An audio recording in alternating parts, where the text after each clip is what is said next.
దేవునికి మహిమ కలుగునుగాక.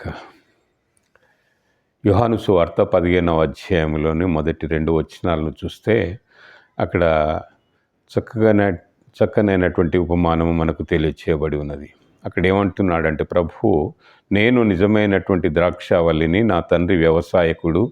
నాలో ఫలింపని ప్రతి తీగయు ఆయన తీసి పారవేయును.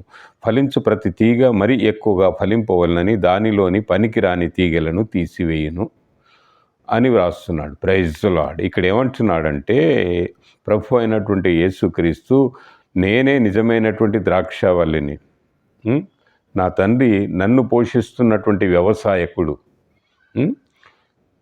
అందుచేత నాలో ఫలింపనటువంటి ప్రతి తీగను కూడా ఆయన తీసి పారవేయును. దేవునిలో ఫలింపని ప్రతి వ్యక్తిని కూడా పక్కకు పెడతాడు. దేవుని మాట వినని వ్యక్తిని, దేవుని యొక్క అనుజ్ఞను తిరస్కరించే వ్యక్తులను ప్రతి వారిని కూడా ఆయన పక్కకు పెడతాడనమాట. అంటే ఫలింపని తీగ అది అనమాట.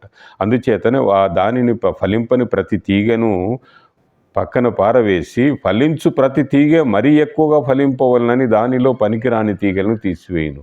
అంటే ఫలించేటువంటి ఇంకా ఎక్కువగా ఫలించాలి అంటే దాని పక్కన ఫలించనటువంటి చెడ్డవైనటువంటి పనికిరానటువంటి తీగలను ఆయన తీసి పారవేస్తానంటున్నాడు. ఇంకా ఏమంటున్నాడంటే, నాయందు నిలిచియుండు, మీ యందు నేనును నిలిచియుందును. Praise the lord. నాయందు అంటే ద్రాక్ష చెట్టు చుట్టూ తీగలు అల్లుకొని ఫలించాలట. అంటే ఆయన ఏమంటున్నాడు, నా యందు నిలిచిండు అంటే మీరు నా యందు ఉన్నప్పుడు నువ్వు కూడా మీ యందు ఉంటాను, మీరు ఫలించేటువంటి ద్రాక్షావల్లి వలె ఉంటారు అంటాడు. నేను ద్రాక్షావల్లిని, నిలిచి ఉంటేనే కానీ తనంతట తానే ఎలాగూ ఫలం అందదో అలాగే నా యందు నిలిచి ఉంటే మీరు కూడా ఫలింపరు, నా యందు నిలిచి ఉంటే మీరు కూడా ఫలించెదరు అంటాడు. Praise the Lord. హల్లెలూయా. ఈ విధంగా దేవుని యందు మనము నిలిచి ఉండి, దేవుణ్ణి హత్తుకొని, దేవుణ్ణి వెన్నంటి, దేవుని యొక్క మాటను విని, దేవుని యొక్క అనుజ్ఞను పొందుకొని ఉన్నప్పుడు మనము ఫలించేటువంటి మంచి ద్రాక్షావల్లి వలె మనం ఉంటామనే అటువంటి ఒక చక్కటి ఉపమానమును ఈ సమయమున 15వ అధ్యాయంలో ప్రభువు స్పష్టంగా చెప్పాడు. అందుని బట్టి దేవునిలో మనము ఫలించే వారమై ఉండాలని ఈ యొక్క వాక్యం బోధిస్తుంది. ఆ విధంగా మనము ముందుకు వెళుదాం.